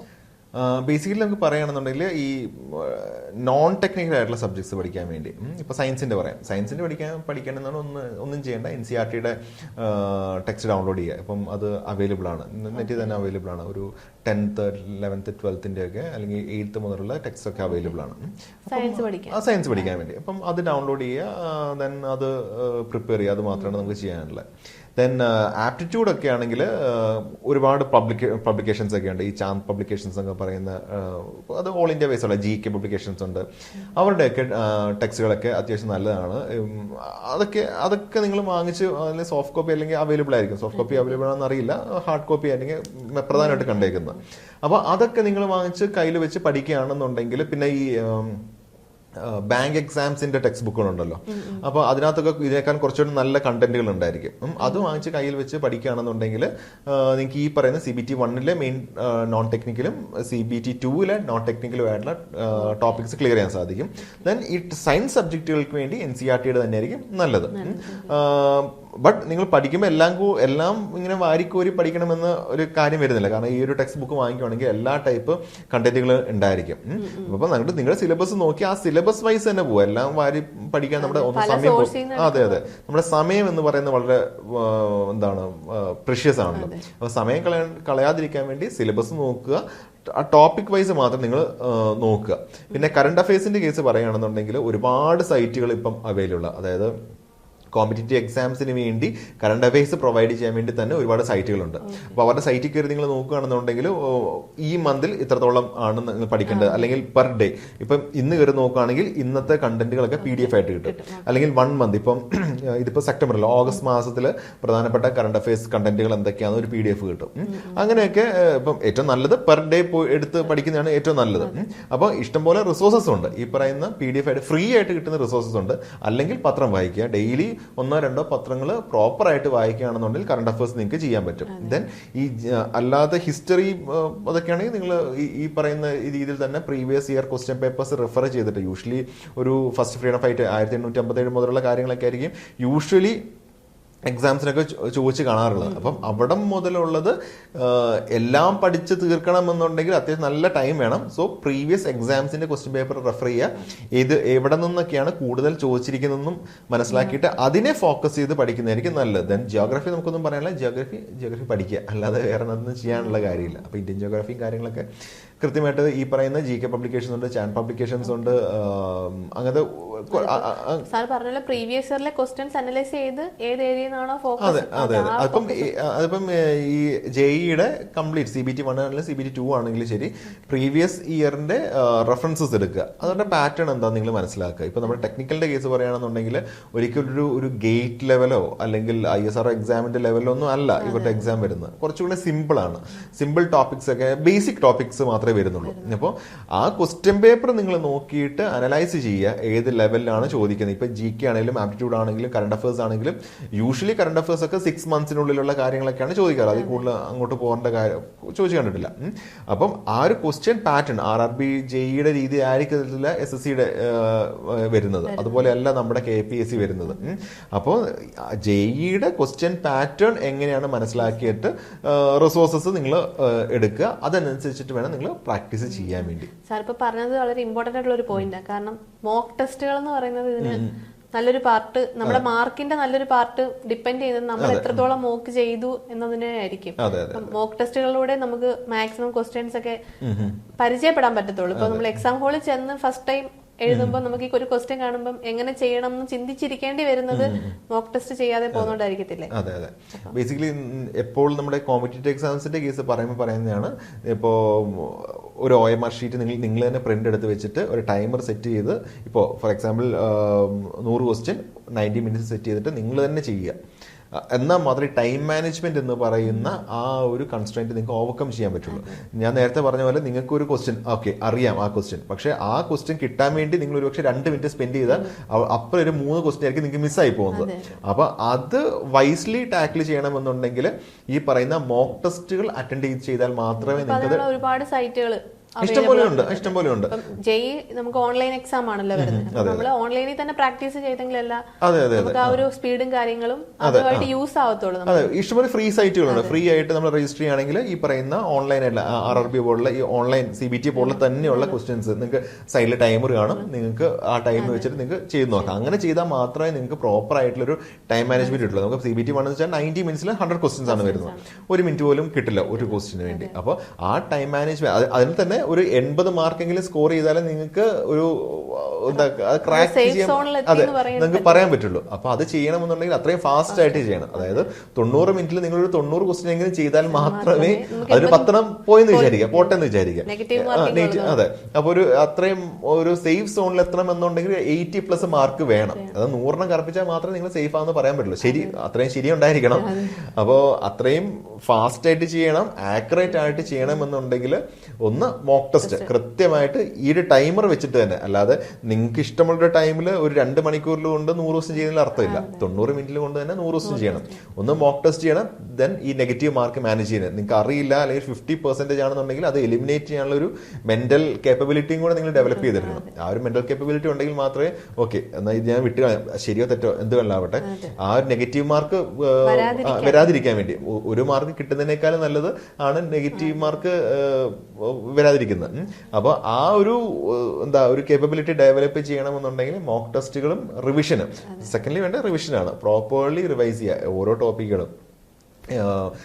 ആപ്റ്റിറ്റ്യൂഡ് ആണെങ്കിലും ശരി, ടെക്നിക്കൽ ആണെങ്കിലും ശരി, പ്രോപ്പർലി റിവൈസ് ചെയ്യുക. മോക്ക് ടെസ്റ്റുകൾ എത്ര മോക്ക് ടെസ്റ്റ് എഴുതാൻ പറ്റുമോ അത്രത്തോളം മോക്ക് ടെസ്റ്റുകൾ എഴുതുക. ഇപ്പോൾ ഇന്ത്യ മൊത്തത്തിലുള്ള സെൻട്രൽ ഗവൺമെന്റിന്റെയും സ്റ്റേറ്റ് ഗവൺമെന്റിന്റെയും എക്സാംസിന്റെ മോക്ക് ടെസ്റ്റുകൾ ഇപ്പം textbook.com പോലുള്ള സൈറ്റുകളൊക്കെ ഫ്രീ ആയിട്ട് അവൈലബിൾ ആണ്. അപ്പൊ അതൊക്കെ നിങ്ങൾ വെറുതെ ഇരിക്കുമ്പോൾ ചെയ്ത് നോക്കുക. ദെൻ പഴയ എക്സാംസ്, ഇപ്പം ഈവൻ കേരള PSCയുടെ എക്സാംസ് ആണെങ്കിലും കുഴപ്പമില്ല, എല്ലാ ക്വസ്റ്റ്യൻ പേപ്പേഴ്സ് അവൈലബിൾ ആണ്, ആൻസർ കീ അവൈലബിൾ ആണ്.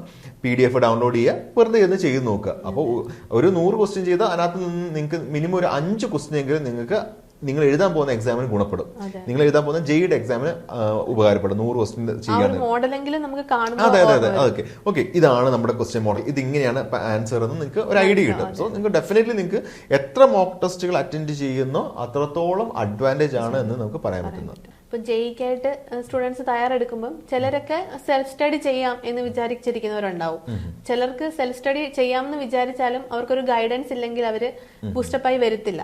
അപ്പം സാറിന്റെ ഒരു അഭിപ്രായത്തിൽ നമുക്ക് ഒരു ഗൈഡൻസിന്റെ ഇമ്പോർട്ടൻസ് എത്രത്തോളം ഉണ്ട്? നമുക്ക് ഒരു ജെഇ പോലുള്ള ഒരു എക്സാമിനായിട്ട് ഇത്രയും കോമ്പറ്റീഷൻ ഉള്ള ഒരു എക്സാമിൽ നമ്മൾ തയ്യാറെടുക്കുമ്പോൾ നമുക്ക് ഒരു ഗൈഡൻസിന്റെ ഇമ്പോർട്ടൻസ് എത്രത്തോളം ഉണ്ട്?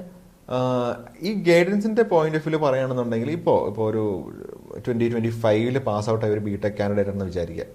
ആൾ ഇത്രയും നാളും വന്നിരിക്കുന്നത് ഒരു ഡിസ്ക്രിപ്റ്റീവ് എക്സാമിന്റെ പാറ്റേണിലാണ് ആൾ ഇത്ര നാളും വന്നേക്കുന്നത്. ആൾ ഇതുവരെയും ഒരു കോംപ്രഹെൻസീവ് എക്സാം മാത്രമാണ് ഇപ്പൊ ബിടെക് കാൻഡിഡേറ്റ്സിനുള്ളത്. അത് ഇത്രയും ഹെക്ടിക് അല്ല പരിപാടി.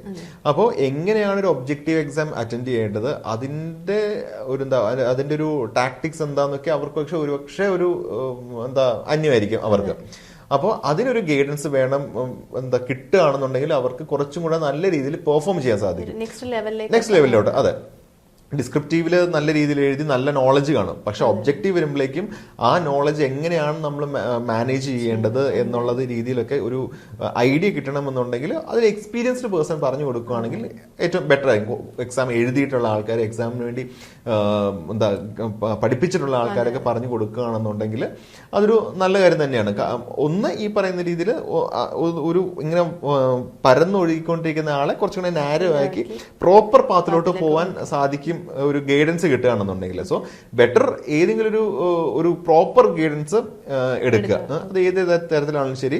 എങ്ങനെയാണ് ഒരു ഒബ്ജക്റ്റീവ് ബേസ്ഡ് സിലബസ് ഇപ്പൊ പാസ് ഔട്ട് ആയി നിൽക്കുന്ന ഒരാളെ സംബന്ധിച്ച് നമ്മൾ സിലബസ് കാണുമ്പോൾ വിചാരിക്കും ഇതൊക്കെ ഞാൻ പഠിച്ചിട്ടുള്ളത്. ആ ഒരു മൈൻഡിൽ പോയി കഴിയുമ്പോഴായിരിക്കും നമ്മൾ ആ ഒരു ടോപ്പിക്കിൽ നിന്ന് നമുക്ക് ജെഇക്ക് വേണ്ടിയിട്ട് ഏതാണ് പഠിക്കേണ്ടതെന്ന് മനസ്സിലാക്കണം എന്നുണ്ടെങ്കിൽ. അതെ, ഇപ്പോ എക്സാമ്പിൾ പറയുന്നത് ഇലക്ട്രോണിക്സ് ആണ്. റെസൊണൻസിന്റെ കേസ് പറയുകയാണെങ്കിൽ റെസൊണൻസ് വലിയൊരു സംഭവമാണ്. പക്ഷെ അത് പഠിക്കേണ്ട ഒരു 5-6 ഇക്വേഷൻസ് മാത്രമേ പഠിക്കേണ്ട കാര്യം വരുന്നുള്ളൂ. അപ്പോൾ ബിടെക് കഴിഞ്ഞ ഒരാൾ നോക്കുമ്പോൾ ഓക്കെ എനിക്ക് റെസൊണൻസ് അറിയാം, അതിന്റെ A to Z കംപ്ലീറ്റ്ലി അറിയാം. പക്ഷെ നമുക്കതിനകത്ത് ഒരു 5 ഇക്വേഷൻ പഠിക്കേണ്ട കാര്യം മാത്രമേ ഉള്ളൂ. അപ്പോൾ നമുക്കൊരു 3 മണിക്കൂർ സ്പെൻഡ് ചെയ്യുന്നതിന് പകരം ഒരു 1 മണിക്കൂർ സ്പെൻഡ് ചെയ്യുകയാണെന്നുണ്ടെങ്കിൽ റെസൊണൻസിനുള്ള കംപ്ലീറ്റ് മാർക്ക് നമുക്ക് എടുക്കാൻ പറ്റും. അതുപോലെ തന്നെയാണ് ആപ്റ്റിറ്റ്യൂഡും വരുന്നത്. ഒരു വലിയ ക്വസ്റ്റ്യൻ ആയിരിക്കും, ഒരു ട്രെയിൻ കോഴ്സിന് എക്സാം ക്വസ്റ്റ്യൻ ആണെന്നുണ്ടെങ്കിൽ ഓക്കെ അത് അറിയാൻ പറ്റും. പക്ഷെ അത് ആൾ സോൾവ് ചെയ്യുമ്പോൾ ഒരു 2-3 മിനിറ്റ് എടുക്കും. പക്ഷെ ഒരു മിനിറ്റിനുള്ളിൽ അത് സോൾവ് ചെയ്ത് തീർക്കാൻ പറ്റുമെങ്കിൽ അതെ. അപ്പൊ അത് നമുക്ക് ടൈം മാനേജ് ചെയ്യാൻ പറ്റും, ഈസി ആയിട്ട് സോൾവ് ചെയ്യാൻ പറ്റും, 1 മാർക്ക് കിട്ടുകയും ചെയ്യും, ടൈം ലാഭിക്കാനും സാധിക്കും ഇല്ലേ. അപ്പം ആ ഒരു പോയിന്റ് കിട്ടണമെന്നുണ്ടെങ്കിൽ എക്സ്പീരിയൻസ്ഡ് ആയിട്ടുള്ള ഒരാളുടെ അടുത്ത് പോയിട്ട് അത് അക്യൂർ ചെയ്യുന്നതായിരിക്കും നല്ലത്. ഇല്ല അത് സ്വന്തമായിട്ട് ജനറേറ്റ് ചെയ്യണം എന്നുണ്ടെങ്കിൽ എഗെയിൻ നമ്മുടെ സമയം അവിടെ പോകും. ഈ ഒരു ഷോർട്ട് ട്രിക്ക് നമ്മൾ പഠിക്കണം എന്നുണ്ടെങ്കിൽ ഫസ്റ്റ് ഓഫ് ഓൾ ആ ടോപ്പിക്ക് പഠിക്കണം. ദെൻ ആ ഷോർട്ട് വേ കണ്ടെത്താൻ വേണ്ടി എഗെയിൻ നമ്മളൊരു അഡീഷണൽ ടൈം സ്പെൻഡ് ചെയ്യേണ്ടി വരും. അതിനേക്കാളും നല്ലത് ഇതിനെപ്പറ്റി അറിയാവുന്ന ഒരാൾ നമുക്ക് പറഞ്ഞു തരുവാണെന്നുണ്ടെങ്കിൽ അത് കിട്ടുന്നില്ല ഏറ്റവും നല്ലത്. സോ അതെ. അപ്പോൾ നമുക്കൊരു ഗൈഡൻസ് എടുക്കുന്ന കോമ്പറ്റീറ്റീവ് എക്സാംസിന് എപ്പോഴും ഒരു ഗൈഡൻസ് എടുക്കുന്നത് തന്നെയാണ് എന്റെ പേഴ്സണൽ എക്സ്പീരിയൻസ് എന്ന് പറയുന്നത്. അപ്പോൾ സാർ ഇത്രയും കാര്യങ്ങളൊക്കെ പറഞ്ഞു, ജെഇയെ പറ്റി ഒരു കംപ്ലീറ്റ് ഡീറ്റെയിൽസ് സാർ പറഞ്ഞു. അപ്പോൾ ഈ ഒരു എക്സാം നോട്ടിഫിക്കേഷൻ നോക്കിയിരിക്കുന്നവരുണ്ട്. അപ്പോൾ ഈ ഒരു എക്സാം എഴുതാൻ പോകുന്നവരോട് സാറിന് എന്താണ് പറയുക? അവരുടെ ഒരു പ്രിപ്പറേഷൻ ഒക്കെ എങ്ങനെ കൊണ്ടുപോകണം? സാറിനൊരു മോട്ടിവേഷൻ അങ്ങനെ എന്തെങ്കിലും?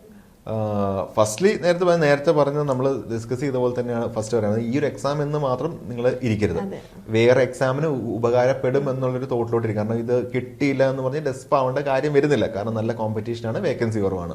സോ നമുക്ക് അതിന്റെ ചാൻസ് എന്ന് പറയുന്നത് ഡെഫിനറ്റ്ലി അതിൻ്റെതായിട്ടുള്ള റിസ്ക് ഉണ്ട് എന്ന് നിങ്ങളുടെ മനസ്സിൽ വെക്കണം. ബട്ട് നിങ്ങൾ ജെഇക്ക് വേണ്ടി പഠിക്കുക, കിട്ടിയില്ല എന്നുണ്ടെങ്കിൽ നെക്സ്റ്റ് എക്സാമിന് വേണ്ടി ആ ഒരു നോളജ് നെക്സ്റ്റ് എക്സാമിന് വേണ്ടി യൂസ് ചെയ്യുക. അതും കിട്ടിയില്ല നെക്സ്റ്റ് എക്സാം എവിടെയെങ്കിലും ഒരു 5 എക്സാം കഴിയുമ്പോഴേക്ക് നിങ്ങൾക്ക് ഏതെങ്കിലും ഒരു എക്സാം നിങ്ങൾക്ക് ഡെഫിനറ്റ്ലി കിട്ടും. ബട്ട് അതിന്റെ ഒരു കൺസിസ്റ്റൻസി വേണം. ഈ പഠിക്കുന്നത് കൺസിസ്റ്റന്റ് ആയിട്ട് തന്നെ പഠിച്ചു പൊക്കോണ്ടിരിക്കണം. സോ ഫസ്റ്റ്ലി ആ ഒരു സംഭവം നമ്മൾ ഫസ്റ്റ് എഴുതുന്ന എക്സാം കിട്ടിയില്ല എന്നൊരു തോട്ട് ഒരിക്കലും ഒരു കോമ്പറ്റീറ്റീവ് എക്സാം എഴുതുന്ന കാൻഡിഡേറ്റിന് പോകാൻ പാടില്ല. റിസൾട്ട് മനസ്സിൽ കണ്ടുകൊണ്ട് പോകരുത്, ഒരിക്കലും അങ്ങനെ ചെയ്യരുത്.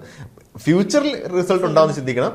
ഈ ഒരു എക്സാമിൽ റിസൾട്ട് കിട്ടും എന്ന രീതിയിൽ പോകരുത്. ഫ്യൂച്ചറിൽ എപ്പോഴെങ്കിലും റിസൾട്ട് കിട്ടുമെന്ന് തന്നെ നിങ്ങളുടെ മനസ്സിലുണ്ടാവണം. ഫസ്റ്റ്ലി എനിക്ക് അതാണ് പറയാനുള്ളത്. ദെൻ പ്രോപ്പർ പാത്തിൽ പോവുക. ഒരു നേരത്തെ നമ്മൾ ഗൈഡൻസിന്റെ കാര്യം പറഞ്ഞല്ലോ, ഒരു പ്രോപ്പർ ഒരു മുന്നിൽ നിന്ന് നയിക്കാൻ പറ്റുന്ന ഒരു ആളുടെ കീഴിൽ നിന്നിട്ട് നിങ്ങൾ പഠിച്ചു തുടങ്ങുക. പ്രോപ്പർ സിലബസ് ഒക്കെ വരുമല്ലോ. അപ്പം പ്രോപ്പർലി കംപ്ലീറ്റ് 100% സിലബസ് നിങ്ങൾ കവർ ചെയ്യുക. മോക്ക് ടെസ്റ്റുകൾ അറ്റൻഡ് ചെയ്യുക, റിവൈസ് ചെയ്യുക. ഇപ്പോൾ GK ആണെങ്കിൽ നമ്മൾ ഡെയിലി ചെയ്തുകൊണ്ടിരുന്നത്, കറണ്ട് അഫയേഴ്സ് ആണെങ്കിൽ നമ്മൾ ഡെയിലി പോളിഷ് ചെയ്തുകൊണ്ടിരുന്നാലേ നടക്കുള്ളൂ. അപ്പോൾ ഡെയിലി പത്രം വായിക്കാൻ പറ്റുന്നുണ്ടെങ്കിൽ ഇതുപോലെ റിസോഴ്സസിൽ നിന്ന് നിങ്ങൾ പ്രോപ്പറായിട്ട് എഴുതി നിങ്ങൾ നോട്ട് കീപ്പ് ചെയ്യുക. ഇപ്പൊ ഇന്നലെ ഇപ്പം മോഹൻലാലിന് ദാദാ സാഹിബ് ഫാൽക്കെ കിട്ടി ഇല്ലേ? അപ്പൊ അതുപോലുള്ള കാര്യങ്ങളൊക്കെ വേൾഡിൽ നടക്കുന്ന മൊത്തം കാര്യങ്ങൾ, സ്പോർട്സ് ആണ് ശരി, ആർട്സ് ആണെങ്കിലും ശരി, സയൻസ് ആണെങ്കിലും ശരി, എന്ത് വേണമല്ലോ ആവട്ടെ, എല്ലാത്തിലും പ്രോപ്പർ ആയിട്ടുള്ള ഒരു നോട്ട് കീപ്പ് ചെയ്യണം. അതെ, അപ്ഡേറ്റ് ചെയ്തുകൊണ്ടിരിക്കണം. എല്ലാത്തിനും നോട്ട് കീപ്പ് ചെയ്യണം. ഇപ്പൊ GK ആണെങ്കിലും ശരി, ടെക്നിക്കൽ ആണെങ്കിലും ശരി, ആപ്റ്റിറ്റ്യൂഡ് ആണെങ്കിലും ശരി, എല്ലാത്തിനും പ്രോപ്പർ ആയിട്ടുള്ള നോട്ട് കീപ്പ് ചെയ്ത് വെച്ച് വീക്ക്ലി വൺസ് എങ്കിലും റിവൈസ് ചെയ്യുക. വീക്ക്ലി വൺസ് എങ്കിലും എല്ലാം റിവൈസ് ചെയ്തിട്ട് മോക്ക് ടെസ്റ്റുകൾ, ഒരു ടോപ്പിക് കഴിയുമ്പം നമ്മുടെ ഇൻസ്റ്റിറ്റ്യൂട്ട് പ്രൊവൈഡ് ചെയ്യുന്നതാണെങ്കിലും ശരി, അല്ലെങ്കിലും ഒരു മോക്ക് ടെസ്റ്റുകൾ സ്വന്തമായിട്ടും അല്ലാതെയും നിങ്ങൾ മാക്സിമം മോക്ക് ടെസ്റ്റുകൾ അറ്റൻഡ് ചെയ്യാൻ. അതെ അതെ അതെ.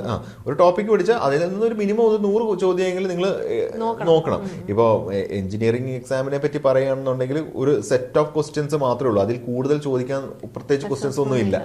കാലാകാലം ഒരു 10-50 വർഷമായിട്ട് സെയിം ക്വസ്റ്റ്യൻസ് ഒക്കെ തന്നെയാണ് എല്ലാ എക്സാമിനും ചോദിച്ചുകൊണ്ടിരിക്കുന്നത്. അതിന്റെ വേർഡിങ്സ് മാറ്റും, കണ്ടന്റ് എല്ലാം സെയിം തന്നെയായിരിക്കും. അങ്ങോട്ടും ഇങ്ങോട്ടും മാറ്റിയാണ് ചെയ്തുകൊണ്ടിരിക്കുന്നത്. അപ്പോൾ പ്രോപ്പറായിട്ട് വർക്ക്ഔട്ട് ചെയ്യുക, മാക്സിമം ക്വസ്റ്റ്യൻസ് വർക്ക്ഔട്ട് ചെയ്യുക, ടൈം വെച്ച് എല്ലാം ചെയ്ത് നോക്കുക. ഇങ്ങനെ ചെയ്യുകയാണെന്നുണ്ടെങ്കിൽ ഒന്നില്ലെങ്കിൽ JEE അല്ലെങ്കിൽ മറ്റൊരു എക്സാം നിങ്ങൾ ഡെഫിനറ്റ്ലി ക്രാക്ക് ചെയ്യും. സോ പക്ഷെ കൺസിസ്റ്റന്റ് ആയിട്ട് ഒരു എക്സാംസ് എല്ലാം അറ്റൻഡ് ചെയ്യാൻ. അതെ. വേക്കൻസി കുറവാണ് എന്ന് പറഞ്ഞ് ഒരിക്കലും അറ്റൻഡ് ചെയ്യാതിരിക്കരുത്. അതൊരു ഫാക്ടർ. ഇപ്പൊ കേരള PSC ഒക്കെ ആണെങ്കിലും ഇപ്പൊ KCBA-യുടെ ആണെങ്കിൽ 6 വേക്കൻസി എന്ന് പറഞ്ഞാൽ നോട്ടിഫിക്കേഷൻ ഇറങ്ങിയത്. ഓൾറെഡി 180 പേരെ എടുത്തു കഴിഞ്ഞു, ഇനിയും എടുക്കാൻ പോവുകയാണ് ഉള്ളത്. അതുകൊണ്ട് വേക്കൻസി കുറവാണ് എന്ന് പറഞ്ഞ് ഒരിക്കലും ഒരു എക്സാമും നിങ്ങൾ തള്ളിക്കളയരുത്. ഒരു വേക്കൻസി ഉള്ളെങ്കിലും നമുക്ക് ആ ഒരു വേക്കൻസി മതിയല്ലോ, അതിന്റെ കൂടുതൽ വേണ്ട. അപ്പൊ ആ ഒരു വേക്കൻസി ഉണ്ടല്ലോ എന്ന് ആശ്വസിച്ചിട്ട് എഴുതി നോക്കുക. നിങ്ങളുടെ ലക്ക്, ഇത് ബേസിക്കലി ലക്കും വരും. കാരണം ആ ഒരു 1.5 മണിക്കൂർ ടൈമിൽ നിങ്ങളുടെ മൈൻഡ് സെറ്റ് എന്താണ്, അത് ആ ഒരു മൈൻഡ് സെറ്റും ഒരു ബിഗ് ഫാക്ടറാണ്. നിങ്ങൾ ഭയങ്കര സ്ട്രെസ്ഡ് ആയിട്ട് പോയിട്ടാണ് ഇരിക്കുന്നതെങ്കിൽ ഒരു വേർഡ് മിസ്സായാൽ മതി ഒരു മാർക്ക് പോകാൻ വേണ്ടി. സോ ആ ഒരു ടൈമിൽ ഈ ഒരു ജോലി കിട്ടുന്നിടം വരെ വേറെ സ്ട്രെസ്സുകളൊന്നും എടുക്കാതിരിക്കുക, അഡീഷണൽ ആയിട്ടുള്ള സ്ട്രെസ്സുകളൊന്നും എടുക്കാതിരിക്കുക. പഠിത്തത്തിൽ മാത്രം കോൺസെൻട്രേറ്റ് ചെയ്യുക. ദെൻ ഇപ്പം കിട്ടിയില്ല എന്നുണ്ടെങ്കിൽ വിത്തിൻ ഒരു 3 to 4 years നിങ്ങൾക്ക് ഡെഫിനറ്റ്ലി പ്രോപ്പറായിട്ട് പ്രാക്ടീസ് ചെയ്തിട്ടുണ്ടെന്നുണ്ടെങ്കിൽ ഒരു സക്സസ് ഉറപ്പായിട്ടും നിങ്ങൾക്ക് വരും. ഈ പറയുന്ന എല്ലാ വർഷവും JEE വിളിക്കുകയാണെന്നുണ്ടെങ്കിൽ ഈ വർഷം കിട്ടിയില്ല, ഓക്കെ നെക്സ്റ്റ് ടൈം നമുക്ക് എഴുതാം എന്നുള്ള തോട്ടിലോട്ട് നമുക്ക് കൺസിസ്റ്റൻസി കീപ്പ് ചെയ്യുക. ഒരു എക്സാമിന് എപ്പോഴും, എക്സാം സീരീസുകൾക്ക് എപ്പോഴും ഒരു കൺസിസ്റ്റൻസി കീപ്പ് ചെയ്യുക എന്ന് മാത്രമാണ് പറയാനുള്ളത്. JEE എക്സാമിനെ പറ്റിയുള്ള നിങ്ങളുടെ ഡൗട്ട്സുകളെല്ലാം നമ്മുടെ ഈ ഒരു സെഷനിൽ, സാറുമായിട്ടുള്ള സെഷനിൽ നിങ്ങൾക്ക് ക്ലിയർ ആയെന്ന് വിശ്വസിക്കുന്നു. അപ്പോൾ നമ്മുടെ JEEയുടെ നോട്ടിഫിക്കേഷൻ ഉടൻ തന്നെ വരുന്നതാണ്. അപ്പോൾ നോട്ടിഫിക്കേഷൻ വന്നാൽ ഉടൻ തന്നെ എല്ലാവരും അപ്ലൈ ചെയ്യുക. നിങ്ങളുടെ പ്രിപ്പറേഷൻസ് ഇന്ന് തന്നെ സ്റ്റാർട്ട് ചെയ്യുക. കാരണം നോട്ടിഫിക്കേഷൻ വരുമെന്ന് നമുക്ക് ഉറപ്പാണ്. അപ്പം വരാൻ വേണ്ടി വെയിറ്റ് ചെയ്യാതെ നിങ്ങളുടെ ഓരോ ദിവസവും വിലപ്പെട്ടതാണ്. അപ്പോൾ നിങ്ങളുടെ പ്രിപ്പറേഷൻസ് ഉടൻ തന്നെ സ്റ്റാർട്ട് ചെയ്യുക. അപ്പം നമുക്ക് അടുത്തൊരു സെഷനുമായിട്ട് വീണ്ടും കാണാം. All the best.